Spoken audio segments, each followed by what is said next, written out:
Dear students, स्वागत है आपका अपने YouTube चैनल मनोहारी मैथ्स में।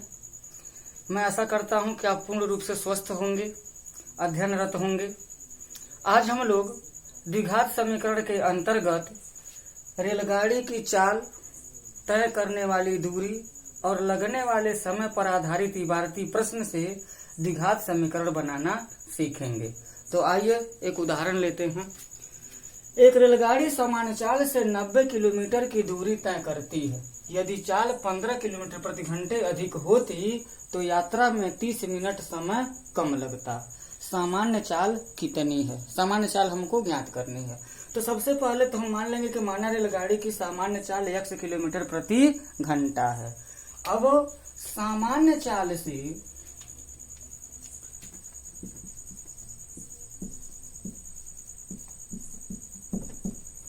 90 किलोमीटर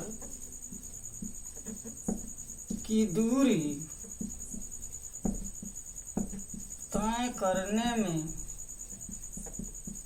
लगा समय क्या हो जाएगा? समय बराबर होता है दूरी बटे चाल। 90 बटे x घंटे लग जाएंगे।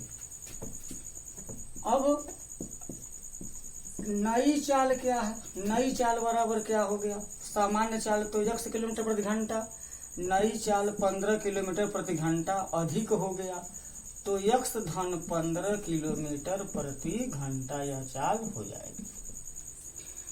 अब नई चाल से 90 किलोमीटर दूरी तय करने में लगा समय कितना लगेगा? तो 90 बटे x धन 15 घंटे लगेंगे। लग गए। अब यहाँ शर्त क्या है कि जब वो चाल अपनी बढ़ा देता है तो 30 मिनट पहले पहुंच जाता है। तो ये चाल अधिक हो गया तो ये समय कम है, ये चाल कम है तो समय अधिक लगेगा। फलतः अधिक समय में से कम समय को जब घटाएंगे तो 30 मिनट का अंतर आएगा। अर्थात 90 बटे x ऋण 90 बटे x धन 15 बराबर 30 मिनट। ये घंटे में है, ये घंटे में है, ये मिनट में है। तो मिनट को भी घंटे में बदलने के लिए 60 से भाग दे देंगे। अब यहाँ 90 है तो 90 से भाग दे दिया जाए, हो जाएगा 1 बटे x धन 15 बराबर 30 बटे 60 गुणे 90। 30 से कम 30, 30 तिहा 90।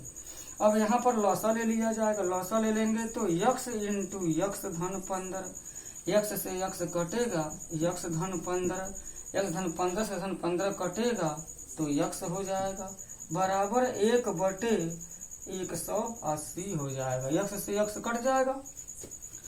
अब यहाँ पर होगा क्या? तिरछा गुणा भी कर देते हैं और आपस में भी गुणा कर देते हैं। तो यहाँ पर हो जाएगा x स्क्वायर धन 15x बराबर 18 पचे 90। यहाँ पर हो जाएगा 1 शून्य और 1 शून्य तो पहले से बढ़ जाएगा। 18 पचे 90 के शून्य हो जाएगा। 18 करने 18, 18 9 27 हो जाएगा यहाँ। तो यहाँ समीकरण फाइनल बन जाएगा x स्क्वायर धन 15x ऋण 2700 बराबर 0। ये हमारा द्विघात समीकरण बन गया। इसी द्विघात समीकरण को हम हल कर देंगे। तो यहाँ पर हमारा a बराबर 1 है, b बराबर 15 है, c बराबर ऋण 2700 है। ax square plus bx plus c बराबर 0 से तुलना कर देंगे तो हमको a, b और c के मान मिल जाएंगे। अगर इसको हम श्रीधराचार्य के सूत्र से हल करते हैं तो x बराबर -b plus minus under root b square -4 into a into c 2700 हो जाएगा पूरे के बटे 2a। x बराबर ऋण 15 धन ऋण इधर क्या होगा? ये हो जाएगा 225, ऋण ऋण का गुणा हो जाएगा धन, 2 शून्य बढ़ा देते हैं 4 सत्ते 28 हो जाएगा, 4 दूना 8, 2 10 हो जाएगा, और पूरे के बटे 2। इसको जोड़ेंगे तो यक्स बराबर ऋण 15 धन ऋण हो जाएगा। जोड़ेंगे तो यहाँ पर हो जाएगा 5, ये हो गया 2, 8 2 10 के 0 हो जाएगा, 10 हो जाएगा, और यहाँ 1 हो जाएगा। 5 2 8 2 10 हो जाएगा, यहाँ 0 है ही, और यहाँ पर 1 हो जाएगा, पूरे के बटे 2। अब यहाँ पर इसका हमको वर्गमूल लेना पड़ेगा। वर्गमूल लेंगे तो क्या हो जाएगा, यहाँ पर वर्गमूल ले लेते हैं। 11 0 2 5 वर्गमूल लेंगे तो यहाँ पर जोड़ा बनाना पड़ेगा। जोड़ा बनाएंगे तो क्या, यहाँ पर दिख नहीं रहा होगा, यहाँ से देख लेते हैं। 11 0 2 5 यहाँ पर जो है जोड़ा बना देंगे तो हो जाएगा 1 1 कम 1, और 1 1 इधर 2 हो जाएगा, इधर कैंसिल हो जाएगा, 10 उतारेंगे। वर्गमूल नहीं जाएगा तो यहाँ पर 0 बढ़ा देंगे, यहाँ पर भी 0 बढ़ा करके अगला ये उतार लेंगे, और 5 बार में यहाँ पर अगर हम ले जाते हैं तो 5 5 25 और 5 दूना 10 हो जाएगा, अर्थात वर्गमूल इसका 105 हो जाएगा। 105 वर्गमूल हो जाएगा। वर्गमूल निकालने के लिए हमको परीक्षा में रफ वर्क करना पड़ेगा, रफ वर्क कर लेंगे। तो यक्स बराबर ऋण 15 धन 105 बटे 2 हो जाएगा। अब यहाँ पर पॉजिटिव ही मान लेंगे, क्योंकि रेलगाड़ी की चाल ऋणात्मक नहीं होगी। पॉजिटिव मान लेंगे तो यक्स बराबर ऋण 15 धन 105 पूरे के बटे 2। अब यक्स बराबर हो जाएगा 105 में से जब 15 घटाएंगे तो 5 में से 5 घट जाएगा तो 0 हो जाएगा, और यहाँ 10 में से 1 घटेगा तो 9 हो जाएगा, और यहाँ क्या हो जाएगा, 5 में से 5 घटेगा तो 0 हो गया, 10 में से 1 घटेगा तो 9 हो जाएगा, 90 हो जाएगा। और 90 बटे जब हम 2 करेंगे तो यह हो जाएगा x बराबर 45 किलोमीटर प्रति घंटा। x बराबर 45 किलोमीटर प्रति घंटा ये रेलगाड़ी की चाल हो जाएगी। एक बार और देख लेंगे। मान लेंगे रेलगाड़ी की सामान्य चाल 80 किलोमीटर प्रति घंटा है। सामान्य चाल से 90 किलोमीटर दूरी चलने में 90 बटे x घंटे लगेंगे। चाल उसकी 15 किलोमीटर बढ़ चुकी है, तब 90 किलोमीटर दूरी तय करने में 90 बटे 15 घंटे लगेंगे। ये समय ज़्यादा है, ये समय कम है, तो ज़्यादा समय में से कम समय को घटाएंगे तो 30 मिनट का अंतर आएगा। ये हमारा समीकरण बन गया। द्विघात समीकरण को हम सूत्रधाचार्य के सूत्र से हल कर दे रहे हैं, तो x बराबर 45 किलोमीटर प्रति घंटा आ जा रहा है। एक दूसरा प्रश्न, एक रेलगाड़ी सामान्य चाल से 300 किलोमीटर की दूरी तय करती है। यदि चाल 5 किलोमीटर प्रति घंटे अधिक होती तो यात्रा में 2 घंटे समय कम लगता। सामान्य चाल कितनी है? तो मान लेंगे कि माना रेलगाड़ी की सामान्य चाल x किलोमीटर प्रति घंटा है, तो सामान्य चाल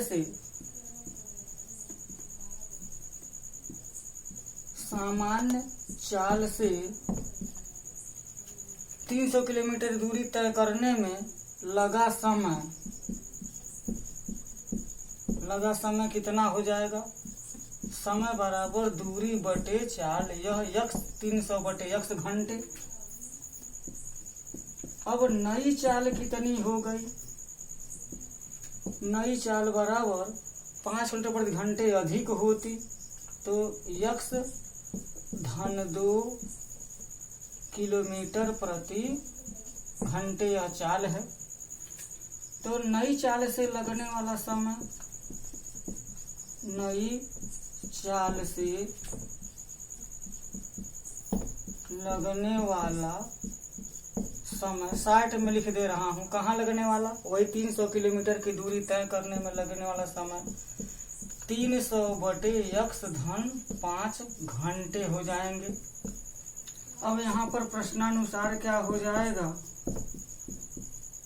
प्रश्नानुसार हो जाएगा अब ये समय ज्यादा है, ये समय कम है। 300 बटे यक्स ऋण 300 बटे यक्स धन 5, 2 घंटे कम समय लगता है तो 2 हो जाएगा। यहाँ 300 से प्रत्येक पदों में अगर हम भाग दे देते हैं तो हो जाएगा 1 बटे यक्स ऋण 1 बटे यक्स धन 5 बराबर 2 बटे 300 होगा तो 1 बटे 150 हो जाएगा। अब यहाँ पर लौसा ले लेंगे तो यक्स इंटू यक्स धन 5 कटेगा तो यक्स धन 5, इससे कटेगा यक्स आएगा तो यक्स हो जाएगा बराबर 1 बटे 150 हो जाएगा। यक्स से यक्स कट जाएगा। अब यहीं पर गुणा भी कर देते हैं और तिर्यक गुणा भी कर देते हैं तो यहाँ पर हो जाएगा यक्स स्क्वायर धन 5 यक्स बराबर 15 पचे 75 750 यक्स स्क्वायर धन 5 यक्स ऋण 750 बराबर 0 हो जाएगा। ये द्विघात समीकरण बन गया। अब इस द्विघात समीकरण को हम हल करेंगे। हल करने के लिए सिद्धाचार्य का सूत्र अच्छा रहेगा। यक्स बराबर यहाँ पर क्या होगा, ए बराबर 1, बी बराबर 5 और सी बराबर ऋण 750 हो जाएगा। तो यक्स बराबर हो जाएगा minus b plus minus under root b square minus 4 into c के जगह पर हो जाएगा 750 और पूरे के बटे 2a। तो यक्स बराबर प्लस माइनस 5 पचे 25 और ये धन हो जाएगा और 4 शून्य शून्य 4 पचे 20 के शून्य 4 सते 28 2 30 हो जाएगा और बटे हो जाएगा 2 के, अर्थात यक्स बराबर ऋण 5 हो जाएगा यहाँ 3025 हो जाएगा पूरे के बटे 2। अब 3025 का वर्गमूल निकालना पड़ेगा। 3025 का वर्गमूल निकालने के लिए 2 जोड़ा बनाएंगे। 5 पचे 25 हो जाएगा, 5 5 10 हो जाएगा। ये 5 उतर गया, ये 25 आ गया तो 5 बार में अगर हम भाग वर्गमूल ले जाते हैं तो 5 पचे 25, 5 से कम 5 हो जाता है, अर्थात उत्तर कितना आ जाएगा वर्गमूल में 55 आ जाएगा। 55 बटे हो जाएगा 2। यहाँ पर भी रेलगाड़ी की चाल है तो ऋणात्मक मान नहीं लेंगे, धनात्मक मान लेंगे तो यक्स बराबर ऋण 5 धन 55 पूरे के बटे 2 हो जाएगा। और यहाँ यक्स बराबर हो जाएगा 55 में से 5 घटेगा तो 50 हो जाएगा और 50 में 2 का भाग दे देंगे तो 25 किलोमीटर प्रति घंटा, अर्थात चाल कितना हो जाएगा रेलगाड़ी की 25 किलोमीटर प्रति घंटा। तो प्यारे बच्चों, रेलगाड़ी उसकी चाल और समय और दूरी से संबंधित इस इबारती प्रश्न से द्विघात समीकरण बनाना आपको समझ में आया होगा। चलते हैं नेक्स्ट टाइप के क्वेश्चन। नेक्स्ट प्रश्न देखते हैं, नाव की चाल और धारा की चाल से संबंधित। तो एक नाव की शांत जल में चाल 15 किलोमीटर प्रति घंटा है। धारा के विपरीत दिशा में 30 किलोमीटर जाने और वापस आने में 4 घंटे लगते हैं। धारा की चाल ज्ञात करें। तो सबसे पहले यहाँ पर लिख लेंगे कि माना धारा की चाल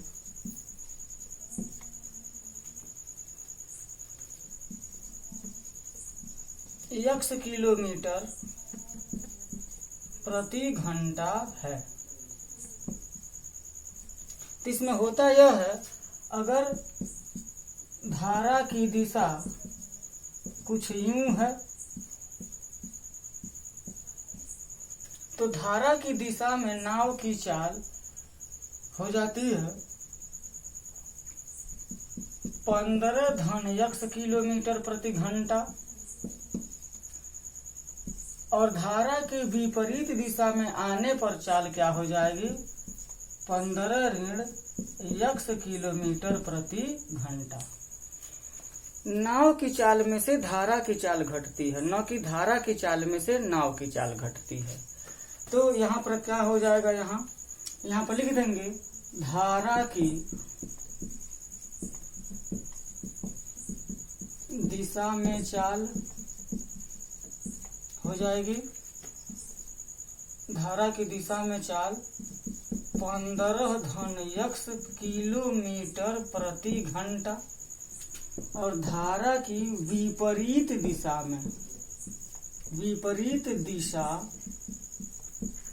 में चाल हो जाएगी 15 ऋण x किलोमीटर प्रति घंटा। अब प्रश्न के अनुसार क्या हो जाएगी, प्रश्नानुसार समीकरण क्या बन जाएगा। धारा की दिशा में कितना किलोमीटर जा रहे हैं, 15 जा रहे हैं 30 किलोमीटर जाने में। तो धारा की दिशा में जब 30 किलोमीटर जाएगा तो समय बराबर होता है दूरी बटे चाल, और धारा की दिशा में चाल है 15 धन x किलोमीटर प्रति घंटा। तो समय कितना लग जाएगा 30 बटे 15 धन x। और विपरीत दिशा में जाने में कितना समय लगेगा, विपरीत दिशा में भी जाएगा तो 30 ही किलोमीटर जाएगा। और उस समय चाल क्या हो रही है, चाल घट जा रही है, 15 ऋण x हो जा रही है किलोमीटर प्रति घंटा। तो समय कितना लग जाएगा 30 बटे 15 ऋण x। तो जाने में, अनुकूल दिशा में जाने में और प्रतिकूल दिशा से आने में, दोनों में लगा समय 4 घंटा है।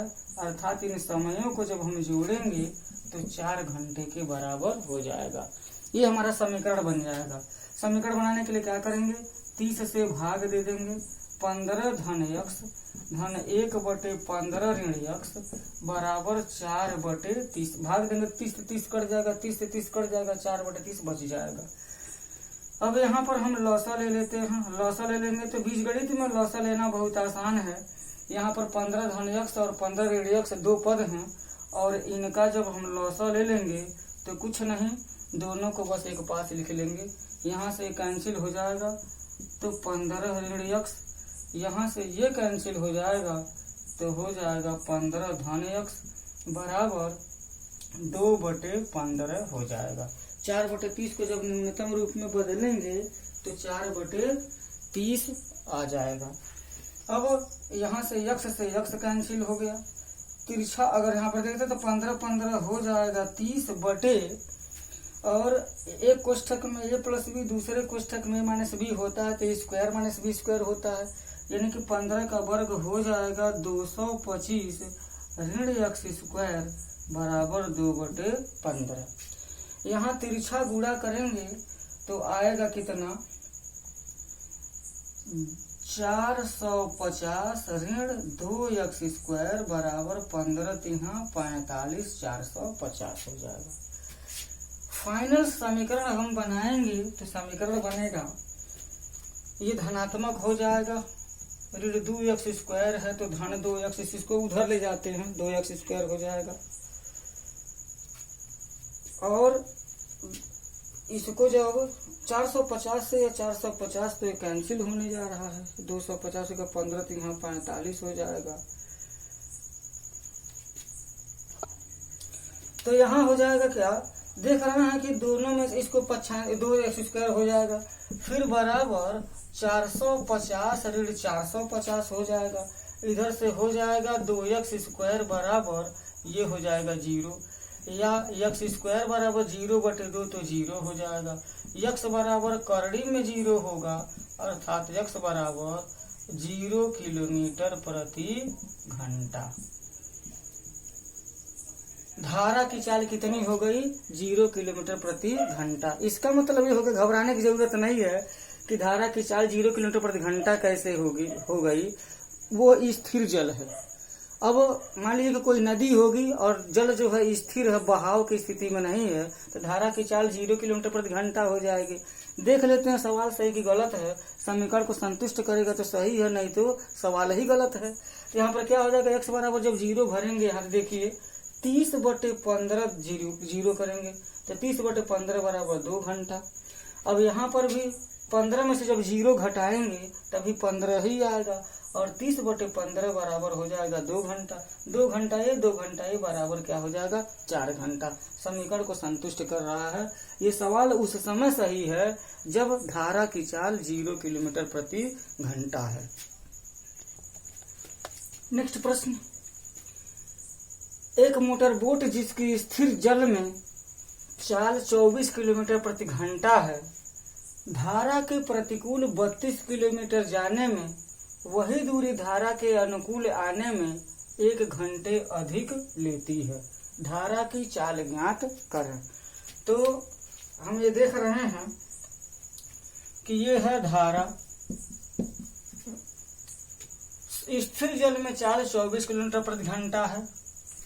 तो धारा के अनुकूल जाने में इसकी चाल 24 + x किलोमीटर प्रति घंटा हो जाएगी, यदि धारा की चाल हम x किलोमीटर प्रति घंटा मान लें। और जब ये धारा के विपरीत दिशा में जब वो वापस लौट रही है, तब उसकी चाल 24 ऋण x किलोमीटर प्रति घंटा हो जाएगी, चाल घट जाएगी। तो यहाँ पर हल लिखते हैं। चलिए डायरेक्ट समीकरण बना देते हैं। कुल दूरी कितनी है? 32 किलोमीटर है। 32 किलोमीटर जाने में कितना समय लगेगा? अनुकूल जाने में कितना समय लगेगा? 24 धन x किलोमीटर प्रति घंटा चाल है, तो ये चाल अधिक है, कम समय लगेगा। और 24 ऋण x ये चाल क्या है? ये चाल अधिक है, कम समय लगेगा। यह चाल कम है तो अधिक समय लगेगा। तो हमें देख रहे हैं कि विपरीत दिशा में जब वो चल रही है तो समय कितना लग रहा है? 24 ऋण x घंटे। और जब अनुकूल दिशा में जब जाती है मोटर बोट, तब चाल क्या काम करेगा? 24 धन x किलोमीटर प्रति घंटा। उस समय कितना समय लगेगा 32 किलोमीटर जाने में? 32/24 धन x, समय बराबर दूरी बटे चाल। ये चाल कम है तो समय अधिक है, ये चाल अधिक है और दूरी वही है तो समय कम लगेगा। कितना समय कम लगेगा?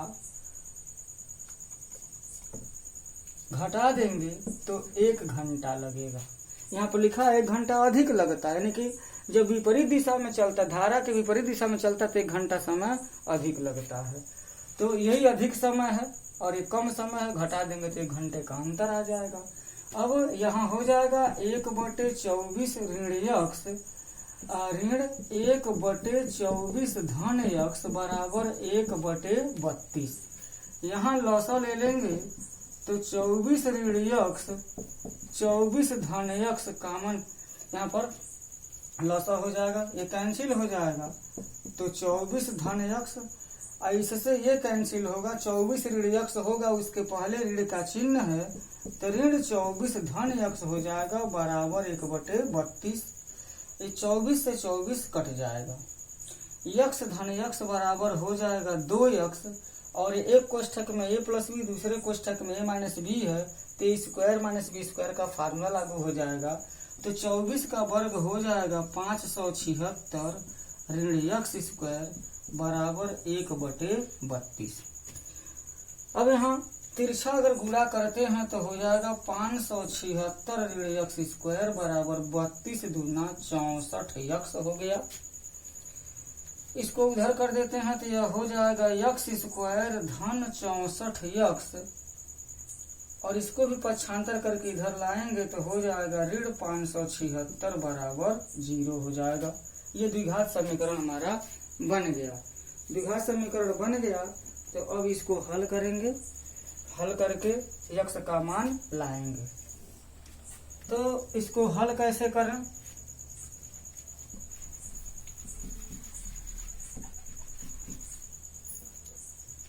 हल करने के लिए द्विघात समीकरण का सूत्र लगा देते हैं। या 576, इसको गुणनखंड विधि से देख लेते हैं। एक विधि बताया था 576 के ऐसे 2 गुणनखंड करेंगे, गुणनफल 576 हो जाए लेकिन घटाने पर 64 हो जाए तो क्या हो जाएगा? 576 का अभाज्य गुणनखंड करेंगे। 2 दूना 4, 2 8 16, 2 8 16, 2 एकम 2, 2 चौके 8, ये 2 7 14, 2 दूना 4 हो जाएगा, 36 दूना 72, 18 दूना 36, 2 9 18 और 3 तिहा 9 और 3 एकम 3 हो जाएगा। ये संख्या है। इसी संख्या में से हमको 2 संख्या प्राप्त करनी है कि घटाने पर 64 हो जाए। तो क्या हो सकता है? 2 दूना 4, 2 8, 2 16, 2 32, 2 64 नहीं होगा 3 त्रिके 9 हो जाएगा, 9 दूना 18, 18 दूना 36 और 36 दूना हो जाएगा कितना 72, 2 दूना 4, 4 दूना 8, 72 गुणे 8 ले सकते हैं। 8 दूना 16, 8 से 56, 1 57 हो जाएगा। अब 72 में से जब 8, चूंकि ऋण का चिन्ह है, 72 में से 8 घटा देंगे तो 64 आ जाएगा। इसका मतलब ये हो गया कि संख्या 72 गुणे 8 में टूटेगी। प्यारे बच्चों, ये गुणनखंड विधि से इसलिए बता रहा हूँ कि आपको जानकारी हो जाएगी कैसे इसका हम गुणनखंड करेंगे। सिद्धाचार्य के सूत्र से तो हो ही जाएगा, वर्गमूल निकाल लेंगे, अर्थात x स्क्वायर हो जाएगा 72 ऋण 8 तो 64 हो जाएगा, और ऋण इंटू x हो गया, ऋण हो जाएगा 576 बराबर 0 के। x स्क्वायर धन 72 x ऋण 8 x ऋण 576 बराबर 0। x कामन ले लेंगे तो x धन 72, ऋण 8 कामन ले लेंगे तो x धन 72 अपने आप हो जाएगा। x धन 72 और x ऋण 8 बराबर 0। x बराबर या तो ऋण 72 आएगा या तो x बराबर 8 हो जाएगा। तो x ऋण 72, धारा की चाल ऋणात्मक नहीं होगी, इसलिए अमान्य उत्तर हो गया। x बराबर 8 किलोमीटर प्रति घंटा उत्तर लिख देंगे। जांच कर सकते हैं सही की गलत है। तो यहाँ पर क्या हो जाएगा, 24 में से जब 8 घटाएंगे तो हो जाएगा कितना 16 हो जाएगा, और 16 दूना 32 यहाँ पर हो जाएगा 2, और ये 24 में जब 8 जोड़ेंगे तो 24 8 हो जाएगा 32, 32 में 32 का भाग देंगे तो 1 आएगा, 2 में से 1 घटाएंगे तो 1 का अंतर आ जाएगा। x बराबर 8 समीकरण को संतुष्ट कर रहा है, अर्थात यह उत्तर बिल्कुल सही है। तो प्यारे बच्चों, रेलगाड़ी की चाल और नाव और धारा की चाल से संबंधित प्रश्न से, इबारती प्रश्न से द्विघात समीकरण बनाना आपने सीखा है। इसके आधार पर आप अपने बुक का इबारती प्रश्न हल करने की कोशिश करेंगे। कोई और भी क्वेश्चन पेपर अगर मिलता है उसमें इस तरह का प्रश्न है, किसी कंपटीशन की बुक में अगर आपको इस तरह का समीकरण इबारती प्रश्न मिल गया है तो बेहिचक द्विघात समीकरण बनाइए, हल कीजिए, समझिए। मिलते हैं नेक्स्ट वीडियो में। धन्यवाद।